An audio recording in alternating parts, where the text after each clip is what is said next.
Welcome back everybody, here we go again, still no improvement to the computer. I will get around to explaining why I'm so slow on that one of these days. Anyway, we're on to the Jeep from the Airfix Buffalo and Jeep model. You can imagine what all the bits are like on the sprue. This is going to be a quick one to get this done, because it is done, unlike so many other models I have embarked on. So here we go. It's almost done. There wasn't a point where I could stop, really, not without being sort of pretentious and faking everything. You just have to keep going with it. These suspension arms are tricky, and I think I'm going to have to do sort of gluing and shaping as I go along. They seem a bit big as well. And the chassis didn't quite want to fit onto the body of the Jeep, which could tweak as I go along. But anyway, it's basically there. Just got to work on the wheels and a few bits of detail and get the man in. So, it's going. It's happening.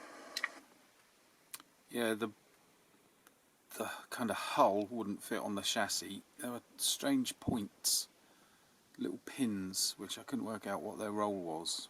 I ended up taking them off. And here it is done, and I was hoping we would get the good light like we had yesterday, but we are not getting that at all.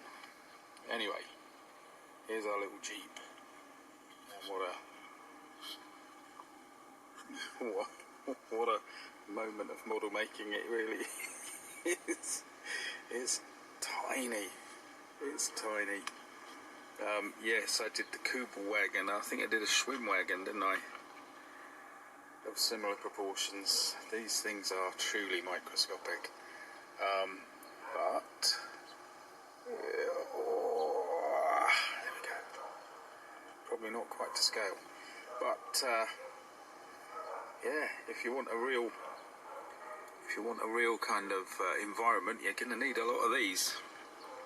It went together okay on the whole. The wheels are hazardous. I've actually got one wheel that turns. But then, that one, isn't it? Here we go. Can you see? Too dark. Watch.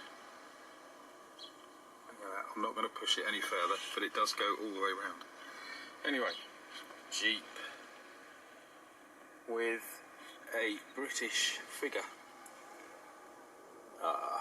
which we'll come back to in a second. Now, let's put this together with its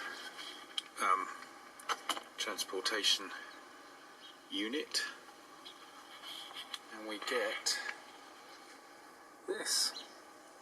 And I think that is one of those wonderful Airfix combinations that worked fantastically well and kept the spark of modelling going, as it has done now when things were going a bit dull. No, this isn't a diorama. Yes, it is just throwing things together. Like, we've even got tumbleweed. You know, just to give us some kind of background. So for people who just jump in and out, don't get stressed. Let's get this in the vague bit of sun.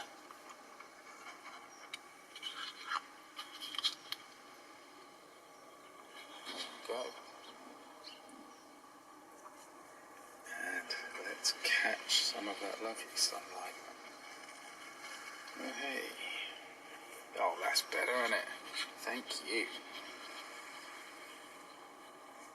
So, brilliant model. Yes, you can overuse the word classic, and I'm going to. And did it have problems? Lots of little ones. Easily resolved, and with a knife and a quality clamp you can overcome even more. This could be absolute perfection. The one problem I have with this model is that Airfix didn't make more versions of it, but they didn't really like doing that, did they? Get the occasional extra version of a Spitfire and a Messerschmitt, but that's about all. Whereas this one had more guns, more turrets, more all sorts, and it would have been nice to have had some US Marines. Could have had a sort of supplement to the box of Marines. Have a bunch of guys running out, because this really was an absolute ubiquitous feature of the Pacific War, so why not? But Airfix chose to give us a British fella. Obviously in those days their main market was Britain. Yeah, that keeps dropping off. I've never, this might be the fourth one I've made, I've never been able to get the securing holes perfectly to line up with that, but I might, if I do another one, I might really work on that. Anyway, so there's a reason, obviously the British market is one reason, and the instructions give us a clue as to their logic, which I'll read as follows. The British Army first used the Buffalo in action at West Capel in the Walcheren landings, and subsequent, I vaguely have an idea about those, but I won't make a fool of myself by getting it wrong, and subsequently during Operation Varsity, strange word that one, the crossing of the River Rhine. The markings in this kit feature a vehicle used during this action. So, we're doing that event. Which, yeah, as I say, it's about the British market, isn't it? So that's alright. Now, the other thing that's worth pointing out about this, the Jeep. Well, hang on, I was looking at speeds. So this Buffalo itself could do 25 miles an hour on land and 5.4 knots in water, which is absolutely remarkable for what it is, because it's a bit of a lump. And there must be an awful lot of mechanics going on within it just to keep the thing afloat and balanced. Not to mention having, you know, the thing able to work on land and sea. But it goes on to say the Jeep did 65 miles an hour. That's something for those days, isn't it? It really is, considering the weight that this vehicle did have, and could also tow such loads as the 6-pounder anti-tank gun. What a vehicle that is! Ubiquitous again, but easy to not exactly underestimate, take for granted. So, I am impressed by these vehicles. I am impressed by the arrangement of this little selection of models. Come together very nicely. I would highly recommend it. And here we go, look, come on, let's have a look at the box art as well. Wouldn't it be good to have something like that too? One of the other upgraded versions would be good, wouldn't it? But anyway, there we are. Absolutely bloody marvellous. I am glad I did it. So, onwards, let's have something else. I'm not sure what. I will have a rummage and see what we've got. Right, as ever, thanks for watching. Thanks for putting up with this bizarre state of affairs. All will be revealed, or something. That is not the appropriate phrase, but you know what I mean. I'll be explaining myself a bit later. So, great stuff. See you again soon. Do you know, I've got one more shot. Of course I have. There's always a PS. But before I do, I've got to say, I did enjoy the Airfix 1/72 Marines set, but I preferred the original one. That's probably sacrilege. I know a good box of figures when I see one, and they both are. What I particularly liked about the original one is there were a couple of figures who were wading ashore. It wasn't all just running and shooting.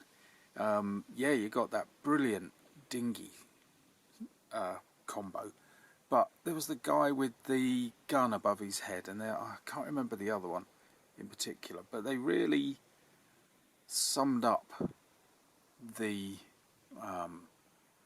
the the constant world that these soldiers were going through, which is that constant wading. And when you hear those real fellas talking about their experiences, so much of it is about that initial getting onto the beach thing, and I thought that set really captured that. I bought a couple of sets as a kid, and I ended up cutting the legs or the lower half of some of the figures and putting them in like a water scene, and it was great fun. It wasn't very good, I'll admit that now, but it was a great idea, and I did my best for being something like a 9-year-old. But anyway, I thought they were brilliant, both sets, but the first one in particular. Anyway, PS, here we go. Have you noticed I can't finish a film without doing a PS? Yeah. I think it's the more impulsive type of filmmaking. I'm just jumping in and out. Anyway, we've got to see it like this, haven't we? Our lovely little stowed Jeep. And I've got to say, our fella had a little blip on his beret, which I just gently touched with my fingernail and it came off. It was actually a tiny little scrape of paint. It wasn't the plastic body. Now, he's got a little white dot or two. Never mind. Sort that out in a minute. But here we have our Buffalo, looking great, with the Jeep on board. Love it. Anyway, once again, thanks for your patience. See you again soon.